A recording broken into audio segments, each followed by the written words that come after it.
Hello and welcome to the Eternal Witnesses podcast, your favorite podcast for competitive, modern, legacy, and vintage Magic the Gathering. As always, I am your host, Mark Mara, and I am here with the Aftermath analyst himself, Michael Mapson. Say hi, Mapson. Hello. And we've got a return guest, friend of the podcast, Kelvin Wallace, joining us as well, certified Vexing Bobblehater and 2024 EW champion. Hello, sir. Hello. Thanks for having me. Awesome. Yeah, and we have perhaps another special guest maybe joining us en route. We'll have to wait and see in case he doesn't show up. I don't want to say it here, but all of us were at the Modern RC, so we'll talk about that in a little bit. We've also got some legacy bans that have happened since our last episode. We put out a couple shorts with our gut reactions to that on, I think it was the day of, but haven't really chatted about that. So we'll actually start with that a little bit in the beginning. But before we jump in, do just want to remind everybody, if you are listening to us for the first time, if you've stumbled on us on YouTube, Spotify, Apple Podcasts, whatever, hit like, hit subscribe, share us with your play group. You guys have been awesome. It was great to meet a whole bunch of you at the RC and just kind of get your feedback and hear what you liked about what we're doing. And so please keep it coming. And if you do want to support us, the easiest thing that you can do is go subscribe to us on YouTube. It's free. You click a button and it really does help us get that much closer towards monetization on YouTube. You're going to see the ads anyway. Don't let Google keep that money. Help us out and get us over that threshold. All right, so let's start with bans. Legacy BNR a few weeks ago, probably no surprise. There was a couple of bans here, although maybe a bit of a surprise that there weren't more. I don't know, we'll see. But Entomb got whacked. I think a lot of people were thinking perhaps it would be Reanimate or some of the threats in that package. I know WotC had sort of made some statements in support of Entomb during previous streams and stuff like that. So I think that maybe caught some folks by surprise. And then poor Mapson, just an absolute dagger through the heart. The Winged Wisdom Nadu was banned as well. So Mapson is a known bird lover, and unfortunately his bird was taken from him here. So I guess, guys, what do you think? Like, where do you want to start? I guess we should probably start with Entomb because I think that's probably the bigger news.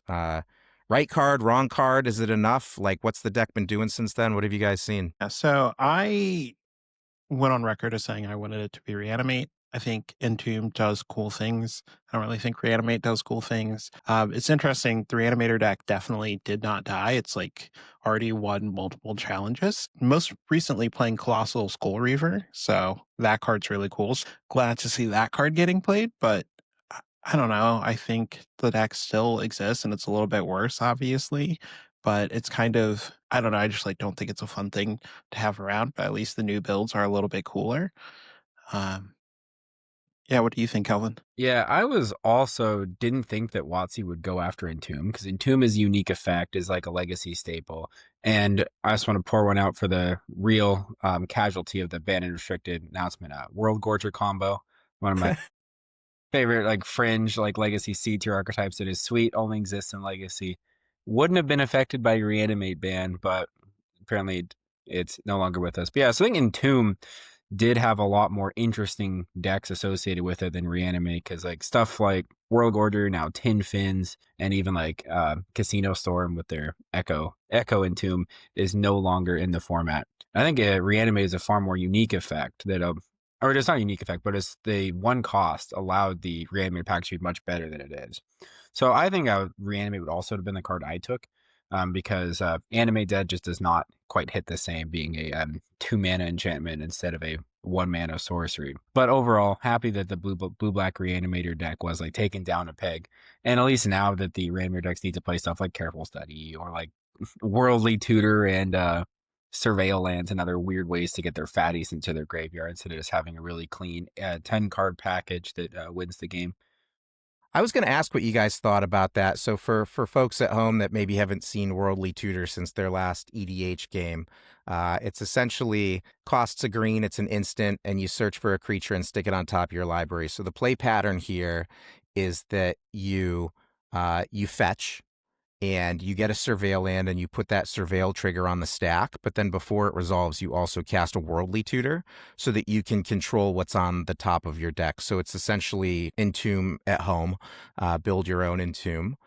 And I've seen some decks also that are doing this, playing Metamorphosis Fanatic, which was some reanimator technology when it first came out, and then has sort of fallen off as the deck just became more and more efficient. It turns out you didn't need it.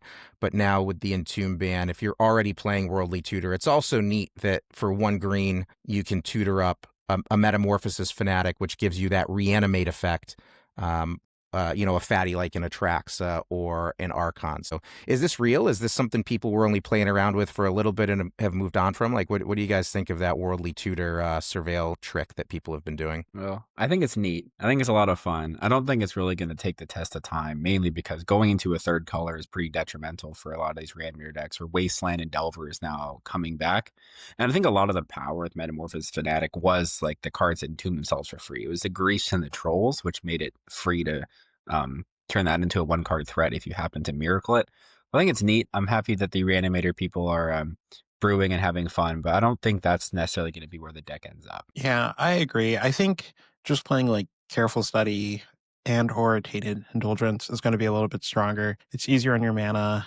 It's a blue card that you can pitch to force. Like, obviously it doesn't always work, but I think when it does work, it's effective. Yeah. And I've been asking for Careful Study in Modern since Faithless Looting was banned, right? It's like, hey, if you're going to take looting from us, give us Careful Study. Now, obviously, we have Faithless Looting back in Modern, and it hasn't really done a heck of a lot, but I'm a Careful Study lover, so it's cool to see that getting played in Legacy, of all places, so that's cool. And by the way, you did mention Colossal Grave Reaver as something that's seeing play maps. And so this card, for folks that haven't seen it, it's from a Tarkir Dragonstorm Commander set, if I'm not mistaken. Here, let me pull it up on the screen for folks that may be watching at home. There we go.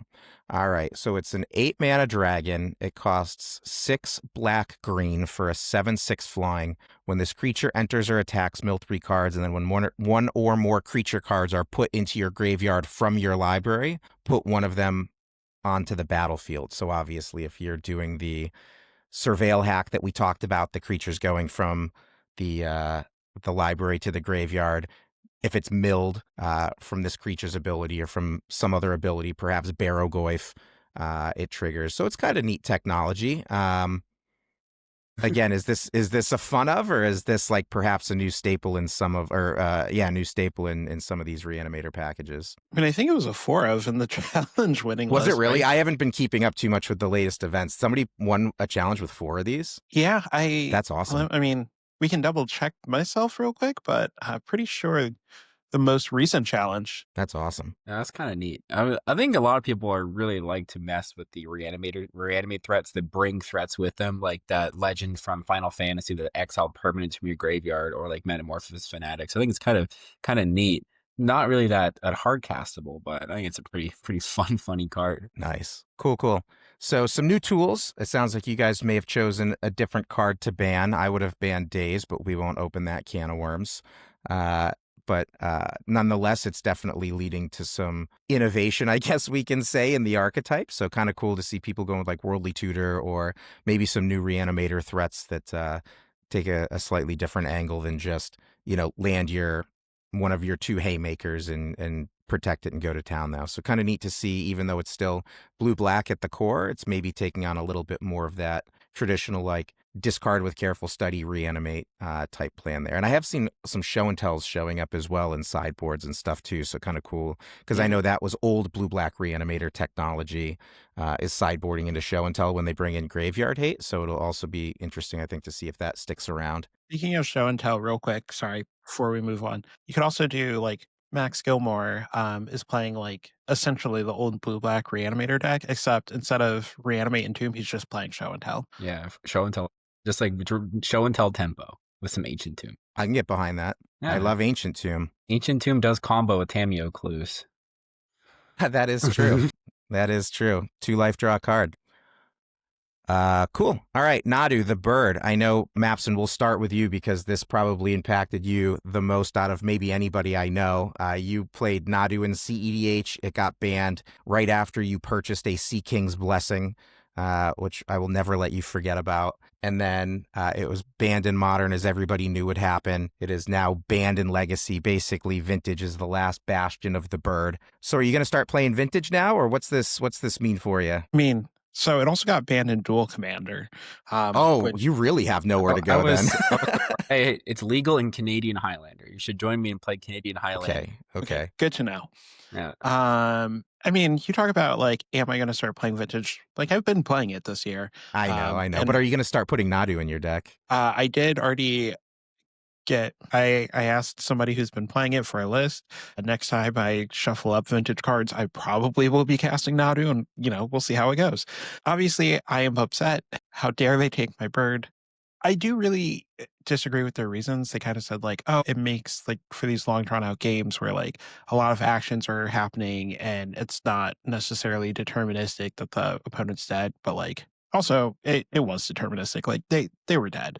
And I think I don't really think it took that long. Like I know they cited some long round times, but I'd be curious to see like how much of that was actually Nadu. Cause like I don't know. I think the turns were pretty quick if you knew what you were doing. And maybe it's just not everyone did, but Yeah, this feels a little bit to me like the grief ban in Modern, where by the time they got around to doing it, it wasn't really the boogeyman of Modern, but they were basically like, well, this card's a mistake, and so we're just going to deal with it. That almost feels like Nadu was getting the same treatment here, where it wasn't necessarily running away with anything, but they're just kind of like, hey, this is a mistake. It's time to flush it, which is, I mean, Legacy is full of game design mistakes, so it's interesting to see where they draw the line. But that's a little bit what it felt like to me. Yeah.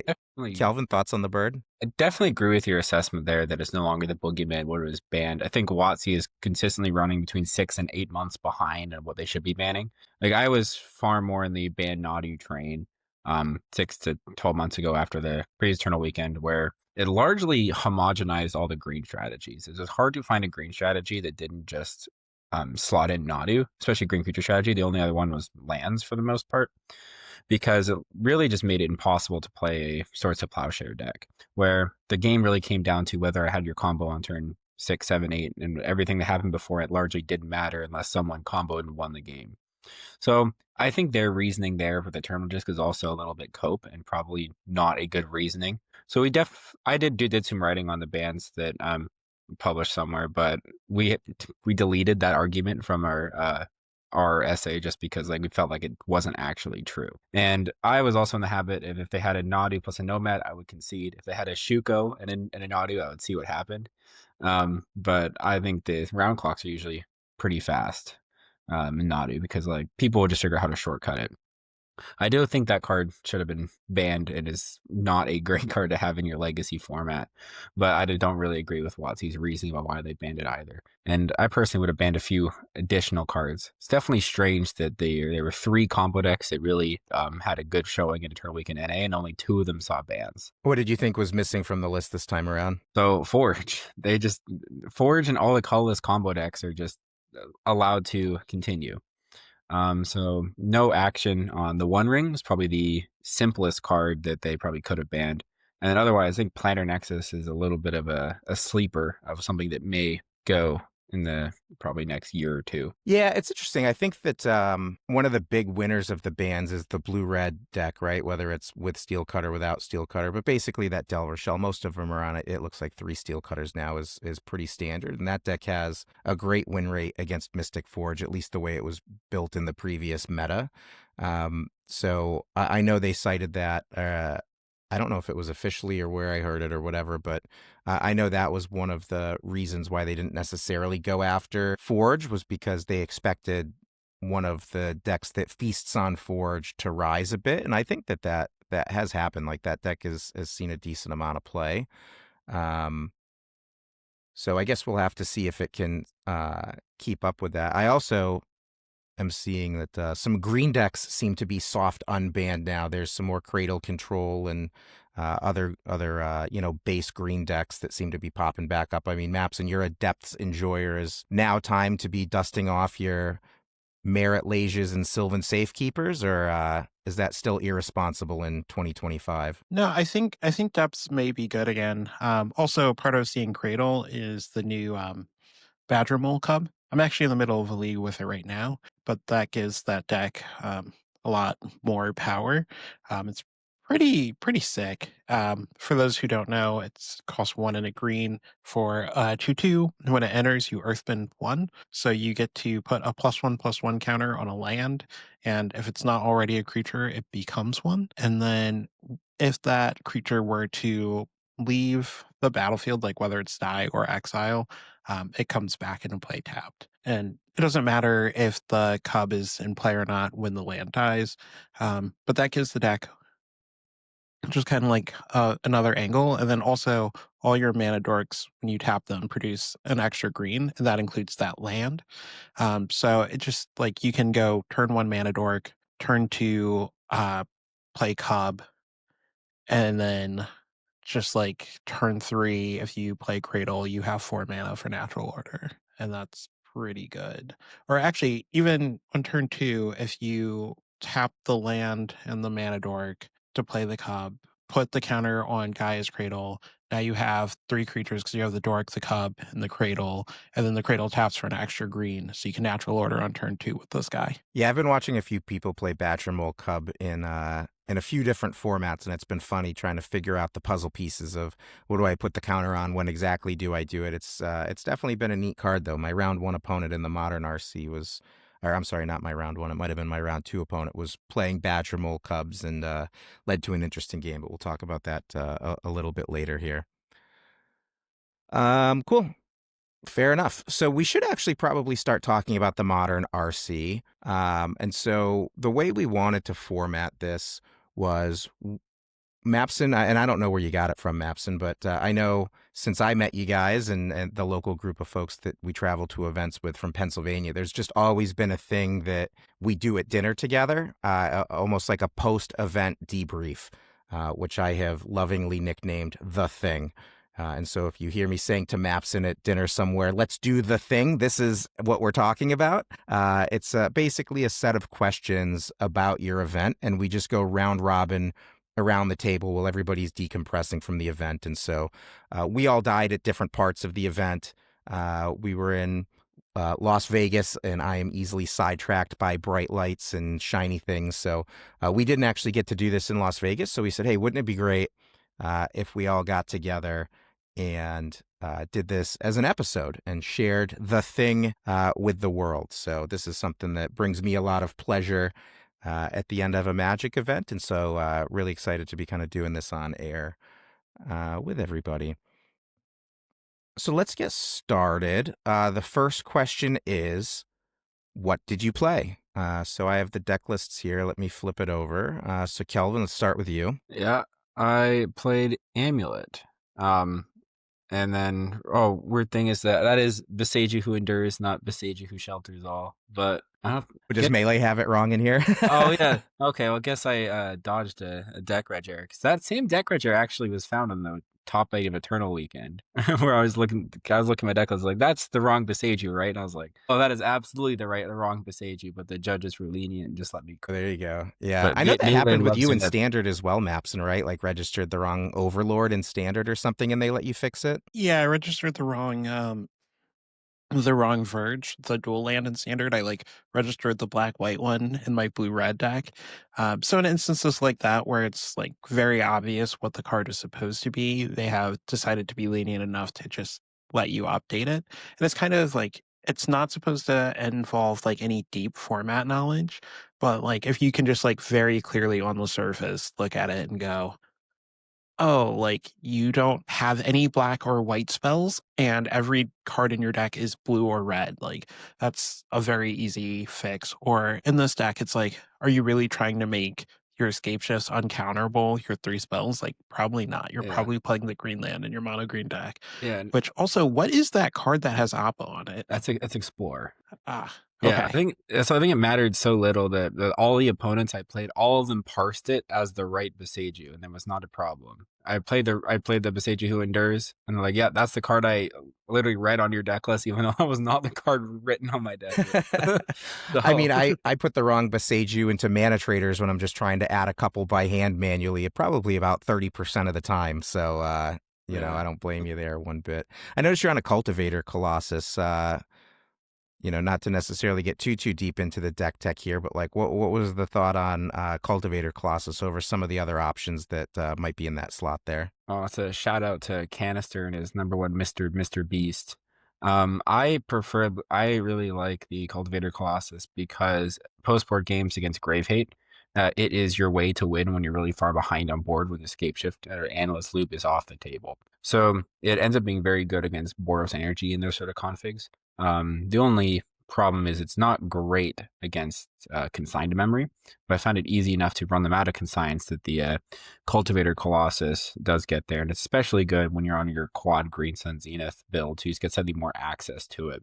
So I really liked it as a one of. Nice. Good. All right, Mapson, what did you play? I also played Amulet. My list was configured slightly different. I see I now have Appa in my deck as well. A few of the differences, like I did not have the Cultivator Colossus, which, spoiler to a later question, I wish I had played. I played like the Singleton Ice Till in the main, and I definitely had a bit more creatures than the average person. Yeah, and the 2 Stock Ups main, which Stock Up's a good card. So we'll see how good it was when we get to the best card, worst card question, if it's in the conversation there. And I played Eldrazi Ramp. So unlike these 2 degenerates, I played a good, honest deck just trying to cast spaghetti monsters. So yeah, all right, we'll talk more about that shortly. So what was your record and what were your matchups? So Kelvin, we'll start with you. What was your record? What were your matchups? Well, yeah, so not the greatest. I ended up 4-4 drop. My matchups were, I had played against 7 different decks. So round 1 was Prowess. Round 2 was against Joseph Puglisi, who ended up losing in the finals. It's the blue-red kind of Tamiyo affinity deck. Then round 3 was the... Were these wins or losses? I won round 1, lost round 2. I won round 3 playing against the non-weapons manufacturing affinity deck. I won round 4 playing against the weapons manufacturing affinity deck. Lost round 5 playing against Jeskai. Won round 6 in the Amulet Mirror. Lost round 7 to Jeskai again, or pretty much singularly lost to Ragavan in both Jeskai Blink matchups. And then round 8, I lost to Boros Energy in a pretty weird set of games. All right, Mapson, what was your record? What were your matchups? Okay, so we started off rough. I lost the first 3 matches. First match was to Is It Affinity, which I think is the first time I've lost that matchup, so that felt really bad. Then I lost to Aspergorios after kind of changing my deck to remove some of the hate for that matchup. And then the one that felt perhaps the worst, even though all 3 of those opponents were nice, this was the nicest one, but it felt the worst to lose to him. I lost to 5 Color Allies, which you may be thinking to yourself, is that a modern deck? Answer is no, but I did lose to it anyways. And honestly, it was pretty sweet. I saw a post on Reddit, Mapson, where somebody compiled all of the data from all 4 RCs that happened over the weekend. And I did confirm that out of all 4 RCs that weekend, there was only a single Allies deck that was registered in all 4 events. So I just wanted to confirm that for you. Good. It also just all playing a Legacy challenge. So, Interesting. I think it went 2-4, which is oddly enough the same as my opponent here. But anyways, so then I was tilting out of my mind. I texted my wife that I was going to stop going to RCs for a bit. And then I was like, okay, well, time to keep battling anyways. I won against Jeskai Blink. Notably got to kill them with the Swan token they gave me. Then I won against Asper Blink, and then I won against Boros Energy, and then I won against Merfolk, and then I won against Boros Energy again. And then I won against Azorius Blink, which took me to day 2. Where I won against Simic Neoform, won against Ruby Storm, and then alas, my run ended, and I lost to Boros Energy twice in a row. Lost to Grixis Control. That was really brutal. Those games were not close to close. And then I ended with a win against Jeskai Blink. Nice. For a 9-6 record. 9 and 6. Excellent work. Ripping off 8 in a row after the 0-3 start. I know that you were trying to hide it well, but we could see that you were dying inside after that third loss. So it was great to see you rip off 8 straight there and get back in the hunt and make day 2. Yeah, I was pretty pleased. As you should be. And so then for me, I went 4-4 drop, and then went to all you can eat sushi with Josh and drowned my sorrows in the most disgusting amount of food. The food was great, but the amount was just, I didn't think that I was going to be able to make it up to my room. They were going to have to get a wheelbarrow and come get me. But so I drowned my sorrows in all you can eat sushi from the Benihana there at the Westgate. So round 1, I won against Espergorios. Round 2, I played like 4 total turns. I guess it was 6 total turns against Mono Blue Belcher. So that was a big L for me. That's basically a bye for them. Round 3, I beat Abzan. Well, the deck is registered as Abzan Birthing Ritual. It was Samwise combo, essentially. So 2-0'd that matchup. Turns out Kozlik's Return is really good when all of their creatures are 1 or 2 toughness. Round 4, I beat Esper Blink. Round 5, I beat Boros Energy. So I started 4-1. I was having big plans for day 2, and then as is tradition, wheels kind of just came off. So round 6, lost to Boros Energy.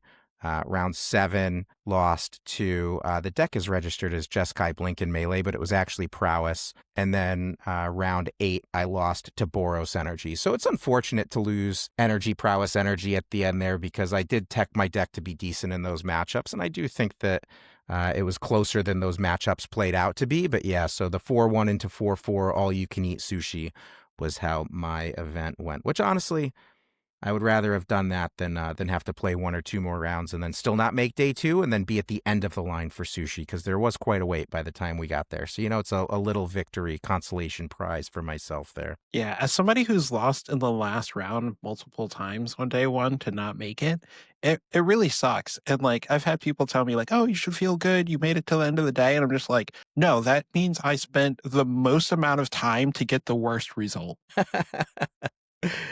All right. Best card, worst card. Kelvin. Well, my best card for me all weekend was Scapeshift, because I kept playing against matchups where Scapeshift was good. And the worst card for me all weekend was my opponent's Ragavans. I had multiple for Ragavan exiled my one-ofs, then I had to YOLO. So the first one, I got a Analyst exiled, and then a Dashing on top hit my second Analyst. And then another Ragavan hit Shifting Woodland into Mirror Pool into my second Summoner's Pact when I had the 1 in hand. And then after that, I was like, okay, I have some of my combo lines are off, so I just have to jam into the main deck Strix Serenade, which they had every time. So that was by far the worst card. But yeah, no, Scapeshift. Yeah, I guess Scapeshift does get better when Strix Serenade's on the rise, right? So nice to be able to sneak one past there. Yeah, that's why I was playing for Green Sun Zenith in addition to the free Scapeshift.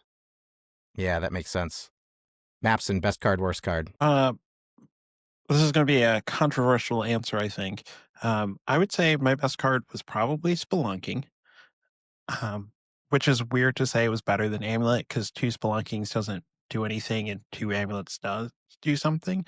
But not dying as easily to Prismatic Ending or Wrath of the Skies, and not getting tagged by Strix Serenade, all of those were incredibly relevant. Like, it just was a little bit safer. And then also in the matchups where they can destroy it, just like not going down on cards was really nice. And my worst card was probably Amulet of Vigor, because it kept getting answered anytime I put it into play. I did watch you also gain 4 life against a Boros opponent off of the cave line in Spelunking. So you were on it, gaining the life and everything there. So there you go, bonus 4 life. I gained the 4 life a lot. Yeah. And I'll tell you, a lot of Amulet players could gain the 4 life a lot and just never, ever remember that trigger. So if you are playing Spelunking, just remember Urza's Cave is a cave and gives you 4 life. Are there any other? Is Echoing Deep's also a cave, right? Is that the other cave in the deck? Echoing Deeps. Also, however, your opponent is required to remind you of the 4 life because you cannot partially resolve that trigger. Oh, interesting. So if you ever see Interesting. your friend not gain the 4 life, you can definitely pause their game, call a judge, and say the partial trigger resolution on that. Yeah, so this is like Ragavan, where your opponent reveals the card, but you forget to make the treasure. You always get the treasure. That's a good call out there. Yeah, both players, I guess, are responsible for that once the ability halfway resolves. Yep. There you go. Although I think a lot of people would not be happy having to help their amulet opponent kill them, but I do understand the rules. All right. Do you have anything else to add there, Mapson? Yeah, I want to give a runner-up shout out to Greenstone Zenith as the next best card in the deck. Yeah. So I mentioned the stock ups earlier. Was stock up good for you, or was stock up not great for you? I wanted it to be good. I didn't draw it at all in the matchups that it was there for. Okay. So it just didn't work out. When I did draw it against Jeskai, it was really nice, but I basically only drew it against Energy, which was a matchup where I was boarding it out. Got it. Fair enough. All right. And for me, I would say worst card was Writhing Chrysalis. I don't understand why people are playing this card in Eldrazi. It's just that it doesn't ramp you enough, and it dies to a lot of stuff. And I don't know. It's not a good threat. It's not a great blocker. It doesn't ramp you enough. I registered 2 just because I felt like I was missing something with everybody else's lists playing between 2 and 3 of them. And I don't think I was missing anything. I think that there's just way more impactful cards that you could put in this deck than a couple of Writhing Chrysalises, especially if you're not on the full set of Ice Till Explorers, because Ice Till was excellent. I will say my best card was probably Sire of Seven Deaths.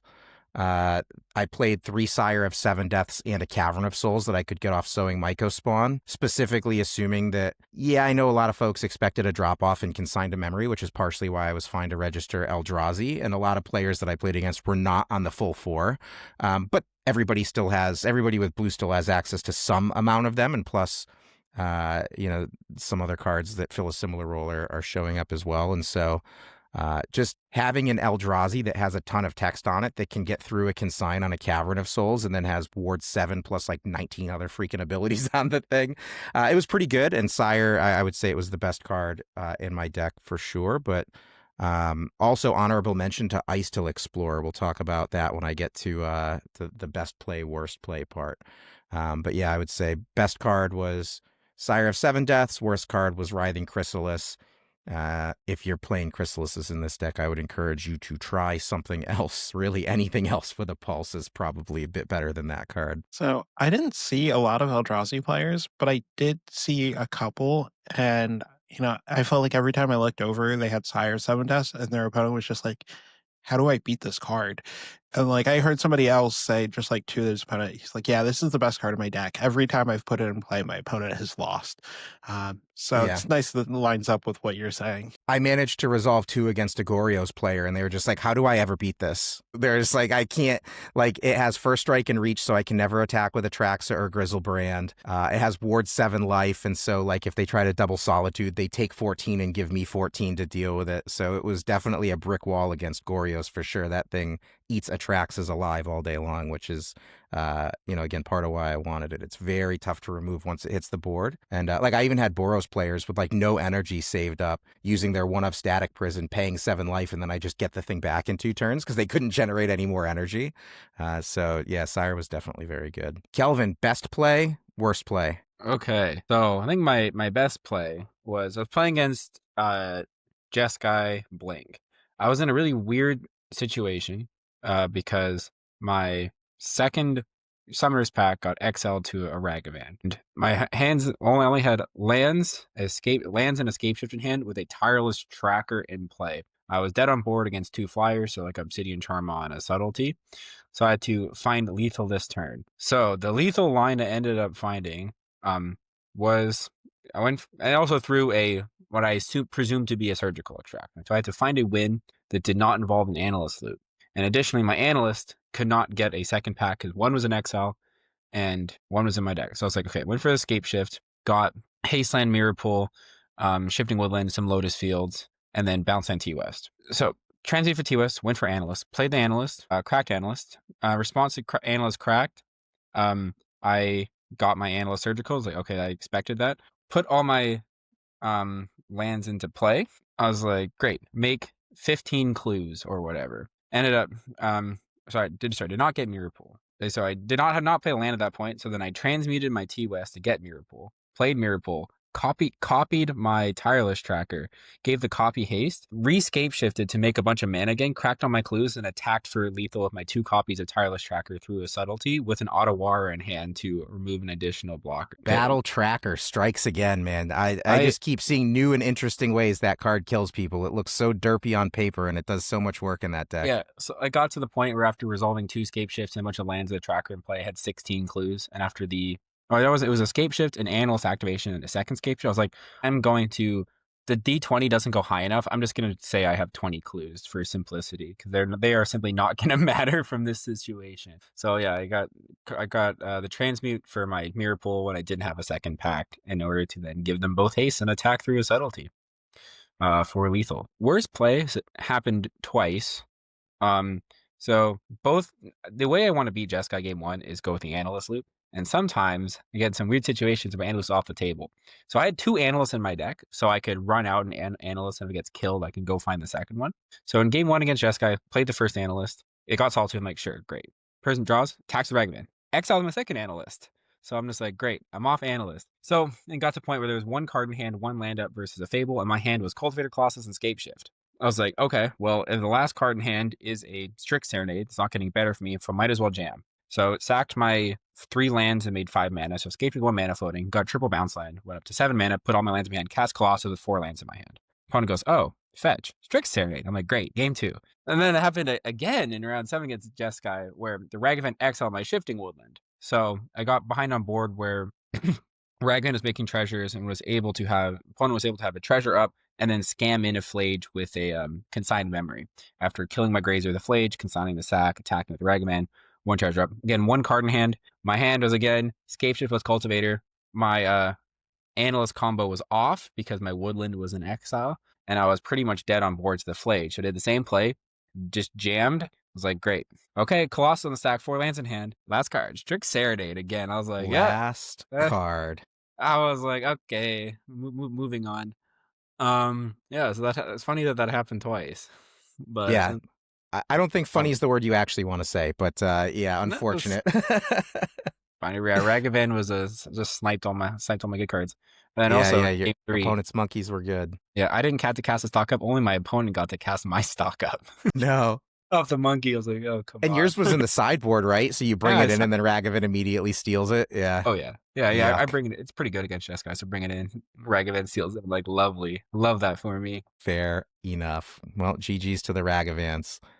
Mapson, best play, worst play. So the best line that I had, and I ended up not taking it because I found something slightly simpler.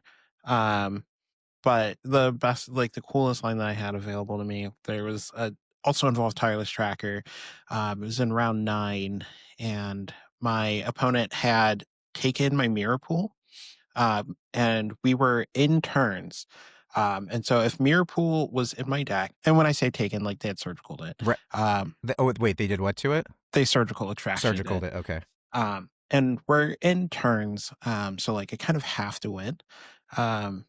And Mirror Pool's gone, so I can't make infinite dudes. But I had the ability, I had the Analyst without I had the infinite mana, but I didn't have like an outlet, but I had a Green Sun Zenith in hand. So I was able to actually just like Green Sun for Tireless Tracker, make infinite mana, make infinite clues, make Tireless Tracker not quite infinitely big because, you know, you will deck out at some point, but just like make infinite, like really, really big Tireless Tracker and attack. Tireless Tracker's a beast. So that was one of my favorite plays. My other favorite play was in turns that you won with the tracker? Yeah. My other favorite play, which is much simpler, was just my opponent had Strict Serenaded my thing, and I won by copying the bird with Mirror Pool and getting in there with both. I think I dealt over 20 damage with birds this weekend. That's awesome. Achievement unlocked. I've gone all the way with a beast token from Beast Within in Modern when I was on Tron, 7 combat steps. And in an old school tournament, I once did 18 combat damage with a King Suleiman. Did not kill in a free Ura de Jin in that game, which is what I brought it in for, but I did turn it sideways 18 times and then finished them with a top deck lightning bolt. So welcome to the club of like little dinky guy just goes all the way coast to coast. It does feel hilarious and fantastic when you get to do that. Well, like, I think the thing that makes it feel so good is it's like these players started adopting Strict Serenade in large part to beat the Amulet matchup, and it's like, okay, this is not enough. I will still kill you with your tools. Yeah, it felt good. Just turning them sideways. Cool. So my best play involved Ice Till Explorer, and I specifically played a Sanctum of Ugin because of the synergy with Ice Till. It just lets you chain threats endlessly, essentially. So I actually have two best plays involving Ice Till. So I'll do the best one was where I had 16 mana and 7 types in the graveyard. Or I'm sorry, I had 13 mana and 7 types in the graveyard. And so I had a Sanctum in play with an Ice Till. I cast the Ugin Eye of Storms, which triggered Sanctum of Ugin and let me go get an Emrakul, which I was able to cast because of the number of types in my graveyard. But before casting that Emrakul, I replayed the Sanctum of Ugin from my graveyard with the Ice Till, cast the Emrakul, took their turn, sacrificed the Sanctum, and then got another Emrakul, and basically just chained Emrakuls until they conceded. So that's really fun. If you're playing this deck with Ice Till, definitely think about the utility lands that you can get value from recurring with Ice Till, because that was pretty neat. Also, on turn 3 in one game, I managed to have 3 Ice Tills in play, and I ghost quartered my Boros opponent off of all of their lands on turn 3. So that was fun. I don't think that's the recommended line that you should plan to take against Boros, because a lot of times you mess with their lands and then you just die. But in this case, they only had I would call it a medium pressure hand. And so I took the gamble of, hey, if I take this turn off and just strip them from all their lands, I'll be able to find something before they can get back. Basically, they had an Ajani and a Guide of Souls in play, and that was it. So it's like, I think if I just take away all their lands, that I could probably find a way to deal with this, and I could. So that was a lot of fun. Ice Till was wonderful. Worst play, actually, again, like there's they were both in the same match. So there's a worst play and then there's an honorable mention. So I was controlling my prowess opponent in round 7, and they were playing a one-off Serum Visions in their deck. Throwback. Yeah. And I think that what I was really afraid of was casting the Serum Visions. I was at 2 life. With no blockers, and so, or with, excuse me, I was at 2 life with the Emrakul, but they already had something in play. And so basically I die to like any other creature. And so I was very afraid of casting the Serum Vision. So folks that maybe haven't seen it in a while, it's a sorcery for a blue, draw a card, and then scry 2. It's preordained in reverse. And so because you can't scry first, I was terrified of putting a Steel Cutter in their hand or something else that I couldn't necessarily deal with that turn, because they only had 4 mana in play. So their hand was Serum Visions, a Preordain, a land, and then something else that didn't matter. I don't remember what it was off the top of my head right now. And so I resolved the Preordain. What I should have actually done was probably I probably should have just done things in a different order than I did. And actually my opponent, who was very nice, pointed that out politely after the match, that like there might have been a different line I could have taken when controlling their turn. But I had tunnel vision of like, hey, I died a Lava Dart, so I wanted to like mill Lava Darts with their DRCs and just sack their lands and then not have to deal with it. And also like I could have set up the top of their library with Preordain a bit better so that I didn't have to be afraid of the Serum Visions. But I was sort of tunneled on like not dying to a Lava Dart and using it to take their lands offline. So could have done a better job there. The other thing is more of a rules interaction that I didn't exactly got by because I was allowed a take back here, but I do want to call it out because this is something that I wasn't aware of. Apparently this has been a rule for a while with shortcutting. And I play a lot of Paper, but I hadn't come across this before. So I'm sure if I haven't seen it, some other folks haven't as well. But apparently when you put multiple things on the stack at a time now, you are considered to have done them one at a time, and you're not automatically holding priority unless you say explicitly, I'm holding priority. And so we ended up in a situation where I had an untapped Talisman with an Unholy Heat in hand. And this opponent, who, by the way, they did nothing wrong. They were a gracious opponent. We had a great conversation before the match, after the match, during the match. Like, in no way is this like any sort of ill will towards my opponent. But they basically had a slick shot in play. I was at 20. They went Mishra's Bauble, 2 triggers. They went to combat and attacked. I declared no blocks. I had an empty board. And then they just put 2 mutagenic growths on the table and marked themselves down 4 life. And so I'm sitting there looking at this unholy heat thinking like, I know what they want to do. They want to do these one at a time, but they didn't announce them one at a time. They put them both on the stack at the same time. So I was sort of like, hey, if they're going to give me an opportunity, we're in round 7 of the RC. I'm going to take it. So I put the Unholy Heat on the stack, and they said, well, I'm doing this one at a time. And me not knowing the shortcut rule that allows them to basically reveal both of them, but have them processed, I guess, one at a time. I was like, well, you put them both on the stack. So anyway, it ended up being a judge call. I ended up being allowed to put the Unholy Heat back in my hand, which honestly was the best case scenario for me, which is why this isn't worst play, because if they had just done things in the right order, I Unholy Heat after the first mutagenic growth, I don't have Delirium, and then I just get blown out by the second one. So honestly, like, me learning this lesson cost me nothing and ended up the best possible way that it could have for me. However, there are other situations. For example, Flusterstorm comes to mind where like I wouldn't have been able to Flusterstorm both of those mutagenic growths, even though they appeared to be on the stack at the same time. Whenever there was the change to these tournament rules, they would have considered to be been considered to be on the stack, not at the same time, just one after another. It's effectively putting one on the stack and revealing the other and waiting. So don't get got by that in paper. And again, I don't think my opponent was trying to get me. They even said, I just didn't think he had anything to the judge. So, in no way is there any BM or anything like that. And also, it kind of worked out in my favor in the long run. But that was almost a worst play. So don't get caught by that if you have paper events coming up here. I realized I skipped my worst play. Sure. So against my allies opponent, shamefully, I have to admit that I missed lethal in game 3. It was just like a weird, like it was one of those like the stereotypical amulet puzzles where like it's like kind of hard to figure out what's going on. And I was just like looking at my turn. I was probably going to die on their turn. I was like, I know I have to combo here. And I was just like, I can't quite figure it out. And then it was like, eventually my opponent, who had been very nice, was like, it's like, you need to do something. And I was like, yeah, you're right. And I was like, okay, like, you got it. And then as I was picking up my cards, I was like, oh, I see the line now. Just like immediately after, just like the hard punish. And he was like, well, what could you have done? So I like recreate the board. I show him. He's like, oh yeah, like I would have lost. I was like, yep, yes, you would have. Yeah. Well, you did have to make a decision. So, Yeah, good on you for, but yeah, tough to miss it and then see it as soon as you scoop the cards up. That's the worst. Yeah, it was a little painful, but like I was taking too long. So like, everything happened correctly. I just wish that I was like 2 seconds smarter. Yeah, a little more processing power there for the next one, perhaps. All right. Did you use all of your sideboard cards over the course of the event? Kelvin, let's start with you. I brought all of them in at one point or another. I think the only one that did not enter play for me was the Ice Tail Explorer. There are definitely some times where it would have been good. Dismember was good at killing failures all weekend. Force of Vigor, my opponent exiled one off a rag event in the game. So I would prefer to have that in my hand, but my opponent got more use out of it. Stock Up, same way. They came in. I played it once against the blue-red affinity deck where it was pretty good. I got to the point where I could beat the first 8 piece of interaction, but then the 9th one got me.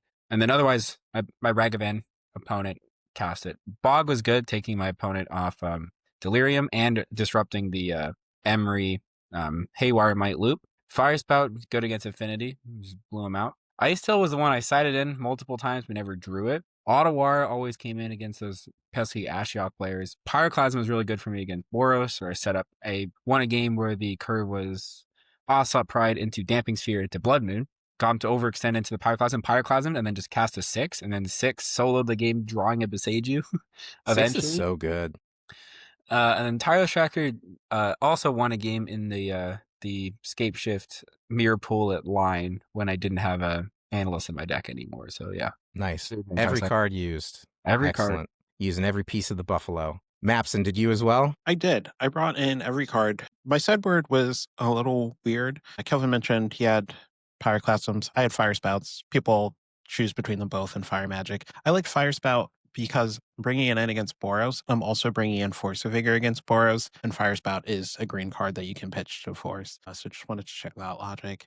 I had 2 Terra Sunders as an answer for Ashiok in my sideboard. A lot of people were playing Lithomantic Barrage. I might have been tricked into Terra Sunder. I'm not quite clear. It actually wasn't too bad on the mana. Like, I played 2 Golgari Rot Farms, but I did have to mulligan a hand that I would have kept if I was playing Lithomantic Barrage like most other Amulet players, because those Golgari Rot Farms would have been Gruul Turfs, and it was like a hand that like needed to cast Fire Spout against Boros, and I had Rot Farm. So that felt pretty bad, but also the Terra Sunders won me games that the Lithomantic Barrages absolutely would not have. So it was kind of like I'm still not clear what was correct, you know? But I kind of like that Terra Sunder is just applicable in more situations, but Lithomantic Barrage is definitely better than I originally thought of it as. I also let my wonderful co-host Mark trick me into playing Elder Gargaroth. I actually don't know if it was a trick or not. It came in a lot and then just like never. I didn't draw it in time. And when I did put it in play, unfortunately, it usually got like it was usually just like I was already dead, which isn't Gargaroth's fault. I also put it in against Blink, and it looked like it was going to be really good. My opponent played like Teferi and bounced it, and I played it again, and they're like, oh, yeah, I knew it was going to come back, but like I hoped it wouldn't. But then they had like, they drew Consign for turn and were able to bounce Ophelia and then consign the ETB. Oh, sure. Or not the ETB, but like The return. consign the triggered. Yeah. Yeah. But like, I think it would have, I think it could have been good. I don't know. I kind of want to keep playing with it. It's just being able to block Quantum Riddler seems like it would be really good. Gemstone Caverns was great. I was able to steal the play back a couple times. Also just like being able to go, like I won against, I can't remember if it was Jeskai or one of my Esper opponents, where it was like, I had turn 1 Gemstone Caverns and then like turn 1 Saga. So I actually just was able to start making constructs by turn 2, and just like kind of won with constructs and like a 6. So that I was pretty happy with that. 6 and Tireless Tracker were great. Vexing Bubble was good. I was pretty happy with the sideboard. Nice. So, okay, let's talk about my sideboard, because the first thing I want to do is defend Elder Gargaroth, and it was in my sideboard as well. So let's start with that. Did I use every card in my sideboard? The answer is no. I used 12 out of the 15. I registered 2 Magus of the Moon specifically because I can't beat Amulet without them. And I had a Meltdown for Affinity because I think, Fade from History that everyone's playing is like so hard to cast as early as you need it to. And so I played 1 Meltdown. As well, and I didn't play against Affinity, I didn't play against Amulet, so I did not need them, but I did use the other 12 cards. I will say, when I was talking about Elder Gargaroth, I know that a few weeks ago, I was looking for something big and green that is good against Prowess and Jeskai and doesn't get consigned to Memoried. And so I thought Gargaroth looked interesting. As you pointed out, it blocks favorably with a Riddler. It can gain you life and block Slickshot Show Off. So for folks that might not be up on the latest Gargaroth technology, it is 3 green, so 5 mana for a 6/6 Vigilance, Trample, Reach. And whenever you attack or block, you choose one. You make a 3/3 beast, you gain 3 life, or you draw a card. So against Prowess, it blocks a Slick Shot and it gains you 3 life, and then you can crack back and gain more life. Against Jeskai, it can put cards in your hand. Or whatever you need it to do. And so I won some games against Prowess where you go like turn 2 Trinisphere, turn 3 Gargaroth when you're ramping, and they just can't beat that ever. But obviously Amulet, a little bit different of a deck, but I've had that Brainworm for a little bit. And then like, I think it was the Thursday before the event, we were there just hanging out. I don't remember what we were doing, but you had mentioned that an Amulet list had just finished second with a Gargaroth in the sideboard. And I was like, that's it. I'm finding 2 Gargaroths tomorrow. I'm playing 2 of them. Like, I had this Brainworm, and now like one other human on Earth has confirmed that they can at least top 8 a challenge with this card in their 75. I don't need any other validation or proof points. I'm in 100%. It did what I wanted it to do, although I will say it still just died to an unholy heat in a critical point. So 6 toughness is still 6 toughness. So that was a little bit tough, but at least it didn't get consigned to Memoried, I guess. So there you go. All right. And the final question of the thing. Would you make any changes to your list if you could do it over? or would you play a different deck if you had a chance? Kelvin, starting with you. Well, I have pretty much only played Amulet since Summer Bloom was banned, and my deck is entirely foil. So I've pot committed at this point. I'm only gonna run back Amulet, and I absolutely would run back Amulet. I think it was a good choice for the weekend. Won the event, had a pretty good win rate. I don't know what I would change on my list. I would probably rejigger the sideboard a little bit to have slightly more just make it the Jeskai matchup slightly simpler. But the only thing I would just play the second Shifting Woodland because I just know I'm the unluckiest player alive, and it always gets exiled to Ragavan. So I just do some like pre-hedging there, even though it's not really that necessary otherwise. Fair enough. Mapson, would you make any changes, or would you play a different deck? I would play the same deck. It didn't actually have a great win rate. It was, I think, just under 50% for the weekend. But I still was pretty happy with it. And looking at the matchups, like looking at what did get played, I was largely happy with my plans for them. And, I felt good all weekend. Like, I honestly felt like I got pretty unlucky to lose those Boros games. And, stuff happens. But I would make some slight changes. I had a Dryad Arbor in my deck until Thursday, and I took it out. And when I took it out, I should have considered maybe not playing the stock-ups in the main. I just didn't think about the fact that meant I was going to have 3 mana on turn 2 less often. So I think I would just put the Dryad Arbor back in for one. I also kind of I was like, oh, it just dies everything out of Boros. But just having another roadblock for the Ragavans, I think, is actually worth it. So I would want the Dryad Arbor in. I would want to play a Cultivator Colossus. In my mind, I was like, the most popular decks are playing Consigned to Memory, so I don't want to just get this trigger consigned. But if that's only 20% of the field, a third of the field, there's still a bunch of games where you're not going to run into that. And so, like Kelvin was saying, against Boros, it's really good. And one of those matches I lost, it came down to a decision where it was I could play around Thraben Charm or I could play around Path to Exile. So I chose to play around Thraben Charm because they have more copies of it, which, I think I made the right decision. And they had Path to Exile and I lost in the spot. But this was after casting Escape Shift, and if I just Escape Shift into Colossus and put Colossus into play, I can't guarantee it, but I would bet a large sum of money that I would have won that game from there if I just play a Colossus with 4 lands in hand or whatever. So I think Colossus in, Dryad Arbor in. I would cut the Explorer for one of those. Maybe cut one of the stock ups. Maybe I go to 61. I don't know, but something like that. And then maybe replace a grindy card in the sideboard because I just don't need it if I have the Colossus too. Though they're kind of for different matchups. Yeah, just go 63, 64, do the canister special, register 69. Just do whatever you want, man. You Amulet Degens, do all kinds of crazy deck construction. Oh, yeah. I need more 1-ofs. I need to make sure that I dilute my good cards so the Ragavan doesn't hit them. That's right. That's right. Yeah. Do you know how many times my opponent has hit me with a Ragavan and I've said, joke's on you, my entire deck sucks, right? It's like the best defense you can have against the monkey is just play bad cards. Exactly. My opponent cast my Explorer and he was so angry about it. He was just like, I can't believe this is the best thing for me to be doing right now. 2 mana, draw a card, maybe put a land.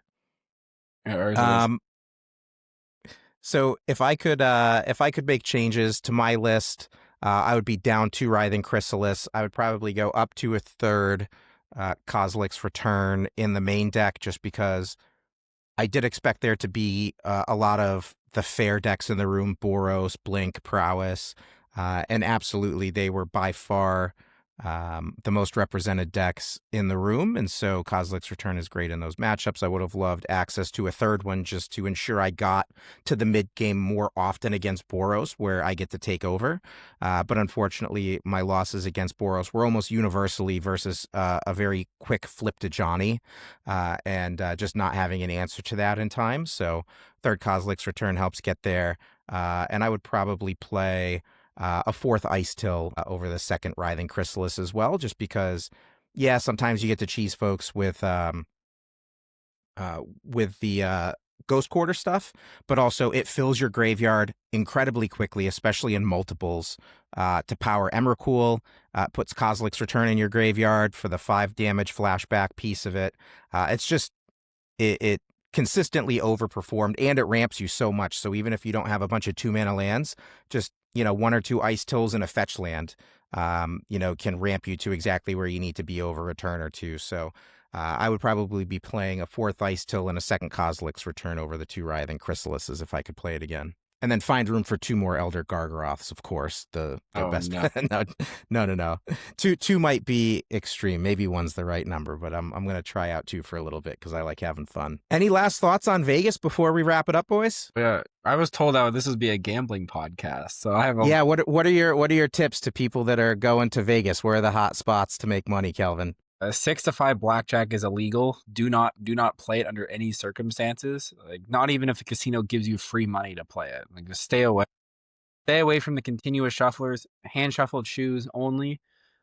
Just that's a favor to me because CSMs are bad for my EV. So I need those to be phased out. And otherwise, just play poker. You can the tables are negative EV. They're there for fun. Like, min bet, get your free drinks or whatever. But then be good at poker and then play high stakes. Especially at my table. Come to my table. words of wisdom. Mapson, any thoughts? Closing thoughts on Vegas? I know there was some fun stuff going on when we were there. Yeah, I mean, it was a good weekend.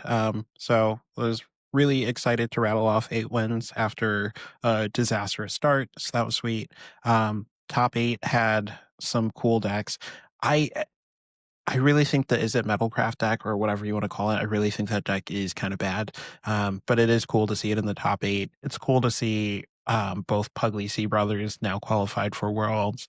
The Just Guy Ascendancy deck in the top 8 is wild looking, and I'm excited to try that. Also really appreciated my team and the work that they put in to help me. So shout out to Team Mirrorbreaker. Shout out to my friends Josh and Mark, who I spent most of the weekend with. I've been having a rough few weeks, and I think the 3 of us had a lot of fun hanging out, getting some great food, doing an escape room, which we made it out of with a minute and a half left for maximum value. Yeah, it was a good weekend, and I wish I could have spent more time with more people, and be slightly less distracted when I was spending time with those people. But it was a good time, and I'm excited to delve deeper into. Like, there were 4 RCs this weekend. It's a lot of data to sift through. Shout out to Optimus Tom, who did a lot of work collating that. I'll actually link to his video because it's really helpful. And yeah, it was a good time. Modern is in a good place. Like, things were pretty flat. You should play what you know, and you should have fun. Yeah, no, that was my philosophy. Obviously, play what you think you'll have fun with. So obviously, Gruul Eldrazi, not the highest win rate deck, but a deck I enjoy playing. So yeah, that's kind of where Modern is right now. Even the bad decks are within a few percent of the good decks, and so the variance of a single event and some tight play and familiarity with the deck can perhaps level the playing field a bit. Yeah. Also, I want to shout out the F1 race. I don't know anything about racing. I never was a racing guy. F1 was in town while we were there, and man, those cars are wild. We took the monorail from the Westgate down to the Strip a few times, and it went at one point like the monorail goes over the racetrack, and just when those cars would go underneath you, like you could feel the vibration up through your feet, like it would shake the monorail car. It was awesome to just see. That whole thing is a spectacle, and just one that I've never been exposed to, not being into that sort of thing. So really neat that was in town, and we got to experience a little bit of that on some of the days where maybe we weren't playing as much Magic, especially me not making day 2 there. So pretty cool that was in town, and yeah, good times had by all. And thanks to everybody that came up and introduced themselves and shared some feedback and told us you like listening to us. It was great to meet all you guys. So that was really fun. All right, let's wrap it up, guys. Kelvin, if people want to find you, if you even want to be found, where can they find you? You can find me at KJWallace18 on Twitter/X or whatever it goes by nowadays. If you want to, and I'm on Discord at KellyD73. Please don't DM me. I don't have DMs open. But you can @ me at public servers, and I will potentially respond and see those. There we go. Awesome. Well, thanks for joining us today. And just a friendly reminder, if you've made it this far, you love us. I'm sure that's why. And you haven't been hate listening. And so if that's the case, make sure that you've added us on YouTube, on Spotify, on Apple Podcasts, whatever your preferred medium is. Like, subscribe, share it with your friends. And once again, thanks. Great to see everybody in Las Vegas. That's a wrap. Bye. Cool.